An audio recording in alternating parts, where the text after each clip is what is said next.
Back here on the Cover 3 podcast, live on CBS Sports Network, taking a look at some of the biggest games in the Big Ten for the upcoming weekend, giving it the big game breakdown treatment. And we are going to go inside the matchup for Indiana against Nebraska. Now, this Hoosiers team here on the Cover 3 podcast, we were all in on Curt Cignetti. We knew that with what he had done at James Madison and with what he, sort of brought in terms of an infusion of energy, an infusion of confidence, that this would be, someone to buy a little bit of stock in. Well, if you didn't have yesterday's price, I'm sorry, because it's not today's price. So let's go big picture here, just focusing on Indiana, Danny. What's really impressed you about the way that Indiana has handled its business off to this very impressive 6-0 start? I know we're going to talk about, the competition they've faced, and it has been a lighter schedule, but they've dominated that schedule. That to me has been the most impressive. Even when it looked like they were getting tested against Maryland and it was a closer game, they pull away late. Same thing at Northwestern, tricky game early, they pull away late. That to me has been most impressive, is they have sort of a killer instinct mentality for a program that has lacked any sort of identity. They've got a killer instinct to go for the jugular and finish off teams, which go look at some of the top teams that let teams hang around the second half, finally win by maybe a touchdown or so. Indiana has been dominating their opponents in the second half. It has been really, really impressive, and I think that's a direct result of the mindset and the attitude and the mentality that Curt Cignetti has brought in there. Dan, I completely agree. Getting this version of Curtis Rourke has been so huge for Indiana. I mean, you're basically just dropping one of the best quarterbacks in the country when healthy, and he hasn't been healthy for the large part of the last 2 years. You're putting him in an offense that already had nice weapons. This offense had some nice weapons last year, and then they upgraded via the transfer portal. A lot of the guys following, Cignetti from JMU. This is a really dangerous offense, and so far, an opportunistic defense. I'm really excited to see what it does, though, against a different challenge, I think, in Nebraska. And really, if you look at it, remember, Indiana lost Nick Kidwell, one of their best offensive linemen in the preseason, one of the best guards potentially in the Big Ten. The last team that was really good throwing the football that maybe occasionally had some questions on the offensive line. I think Indiana's better than Colorado, but you see where I'm going here.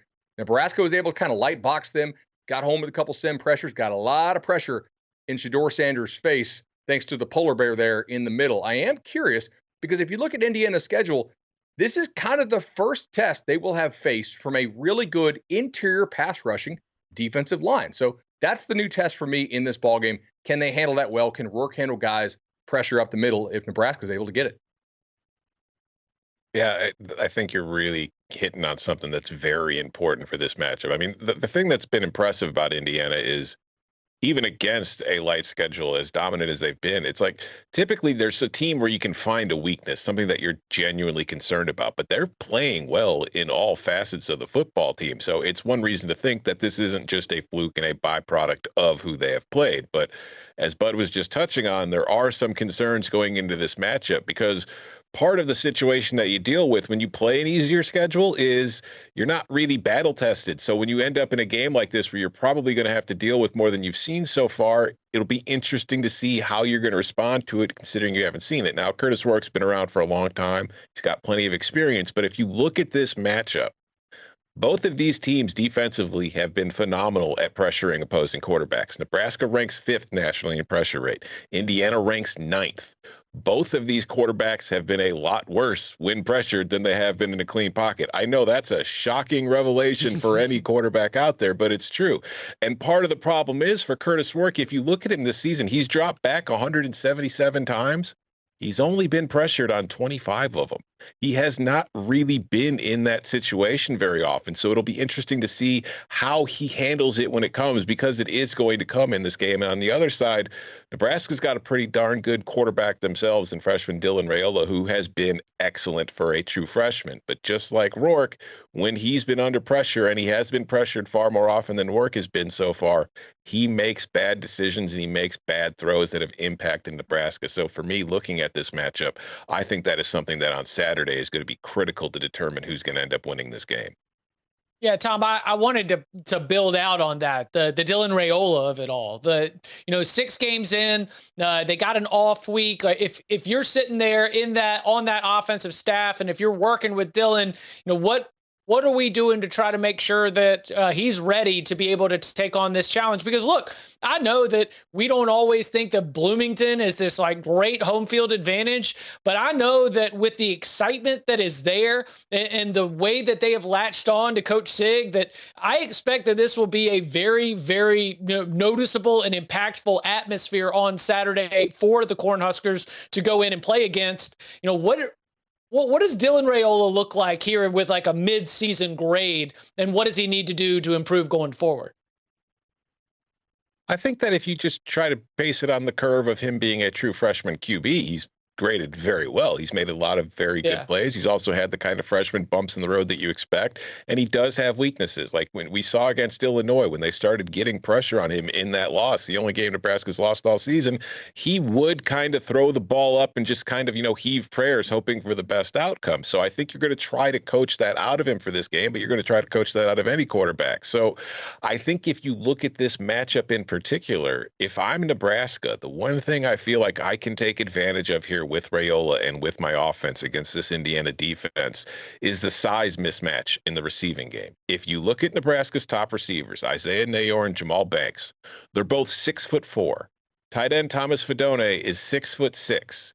You look at Indiana's depth chart, particularly in the secondary, there's only one guy back there who's over 6 feet tall. It's Amare Farrell. He is 6'2". Everybody else is 5'10" or shorter. So the game plan for me, if I'm Nebraska, is I'm telling Dylan Raiola, we've got giant wide receivers. Let's use them. Let's put the ball up and get some jump ball situations if we have to. Let's get them, in one-on-one situations on the perimeter and see if our guys can beat their guys, because I do think they can. They haven't gotten a ton of credit. Dylan Raiola gets a lot of attention because of his hype coming in and how he has performed. But Nayor and Banks are two very good receivers, and I think that that is something that Indiana has to solve more than Nebraska has to solve them. I think Tom really hit on it. It's also worth asking, how good is Indiana's pass rush? I think it's pretty darn good. Kamara is he was a dude in the Sun Belt.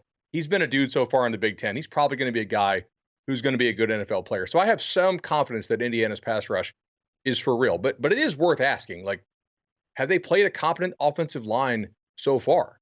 I would say Maryland, the answer is clearly no. If we saw what they did the other night on Friday against Northwestern, Maryland's had major problems in the offensive line so far. UCLA has improved a little bit down the stretch, to be frank, but they played them very early in the season when UCLA was having a hard time even remember to put 10 guys out on field goal teams. So, there have been some challenges, I think, for some of the teams. And that's a new staff, obviously. Charlotte was playing a backup quarterback. That was kind of a mess. Who else did they play?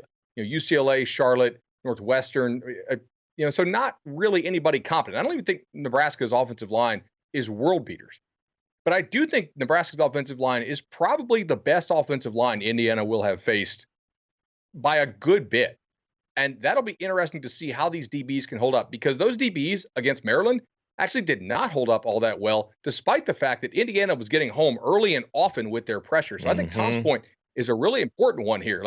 Maryland made plays on those guys. Now, Billy Edwards good, and he had a bunch of pressure in his face and still made it happen. But those receivers also made it happen. I think they probably will put this game in Raiola's hands. This, to me, is Indiana's biggest challenge as far as a defensive front that they will face. And I think it's also, it's in the trenches for both sides. The one thing I would like to see Nebraska do more for Dylan Raiola, I think they've got a little bit, and you're right, they've been putting the ball in his hands maybe too much. Their run game has not been that effective. Maybe something I didn't see coming is how reliant they would be on Dylan Raiola early this season. They have not been able to be very dominant. They were under 100 yards rush versus Rutgers. And if you look at any quarterback, you look at his numbers, he's been sacked 6 times against Illinois in the overtime game, just once versus Purdue, which is a game they probably should have won by more, and then 4 sacks he had against Rutgers. So they've got to do a better job protecting him. I think they get it versus them, but on the flip side, that's what concerns me the most for Indiana, is facing the best defensive line they've faced all year. This will be the biggest challenge for them in the trenches. That, to me, is where I look at Nebraska as a really tough out for Indiana, because at the skill positions, I think they stack up really well. It's the offensive and defensive lines I think they'll face the biggest challenge. Yeah, Danny, 2.3 yards per rush against Rutgers, 1.5 yards per rush against Illinois. It is an offense that sometimes does ask a lot from Lil Cuzzo, number 15, as Patrick Mahomes likes to call him. All right, Danny, real quick, let's toss it all around. Leans here. Again, best bets coming later in the week on Thursday. How do you think this one plays out? I think it's going to be an awesome game. I think it's going to be fun. I think it's a fourth quarter game. My lean, Nebraska's in it in the fourth quarter. Can they close it out? And Indiana playing at home, what difference does that make? Illinois threw it on Nebraska pretty well. I do think Curtis Rourke's going to be able to throw it on them well enough. And Indiana scores touchdowns in the red zone. They're 6th in the country in red zone touchdown percentage. Nebraska has a major problem on special teams in a close ball game. I'll take the quarterback, the special teams, and the touchdown scores. Give me Indiana. I'm always talking about how difficult it is to get through a regular season undefeated, and the teams that typically do are the elite teams with the elite talent. Indiana's got to lose eventually. I think that's the first one comes this weekend. Ooh, we're giving out picks and everything. I thought we were just leaning. We're picking. Hey, listen, Danny, you and I got a battle coming up, and I got a little 2-for-1 special on this one, so you just wait. But give me the Hoosiers.